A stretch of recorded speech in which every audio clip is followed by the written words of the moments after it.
వల్ల మారారని విమర్శించారు. కాంగ్రెస్ ప్రభుత్వ హయాంలో కార్మికులు రైతులు తీవ్ర ఇబ్బందులు పడుతున్నారని ఆవేదన వ్యక్తం చేశారు. కోల్ బెల్ట్ ప్రాంతంలో జనం సమస్యలను పక్కన పెట్టి ఇసుక మట్టి బూడిద దందాలు చేస్తున్నారని ఆరోపించారు. మంత్రి దుద్దిల్ల శ్రీధర్ బాబు తమ్ముడు శ్రీనుబాబు, డిప్యూటీ సీఎం మంత్రి బట్టి విక్రమార్క కుటుంబ సభ్యులు అధికారులను కాంట్రాక్టర్లను బెదిరిస్తూ లంచాలు వసూలు చేస్తున్నారని కవిత సంచలన ఆరోపణలు చేశారు. కాంగ్రెస్ కోటేస్తే buy one get one offer లాగా కుటుంబాల పెత్తనం ఎక్కువైందని ఎద్దేవా చేశారు. మన మంతని నియోజకవర్గంలో ముత్తారం, మంతని, రామగిరి ఈ 3 మండలాలకు పోయే నీళ్లు ఓపెన్ కాస్ట్ తోని డిస్టర్బ్ అయింది D86. ఇంతవరకు అక్కడ మంత్రి ఉంటాడు, ఇండస్ట్రీస్ మంత్రి ఉంటాడు శ్రీధర్ బాబు గారు.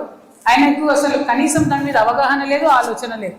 ఇంతవరకు రిపేర్ చేయలేదు. 30 నెలలు అవుతుంది రిపేర్ కాక. అది కంపల్సరీ D86 శ్రీధర్ బాబు గారు రిపేర్ చేయించాలి. రైతాంగానికి, ఆ 3 మండలాల రైతాంగానికి నీళ్ళు వచ్చేలాగా చేయాలని చెప్పి నేను డిమాండ్ చేస్తా ఉన్నాను.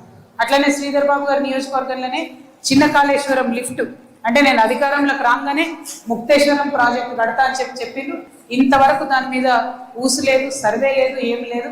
ఇమ్మీడియట్గా శ్రీధర్ బాబు గారు ఆ ప్రయత్నం చేయాలని నేను డిమాండ్ చేస్తున్నా.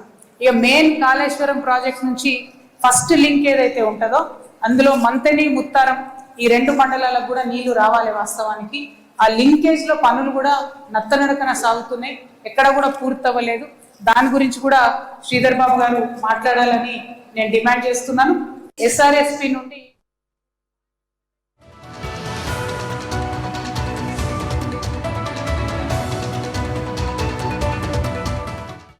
రిజర్వాయర్ కడతామని చెప్పింది.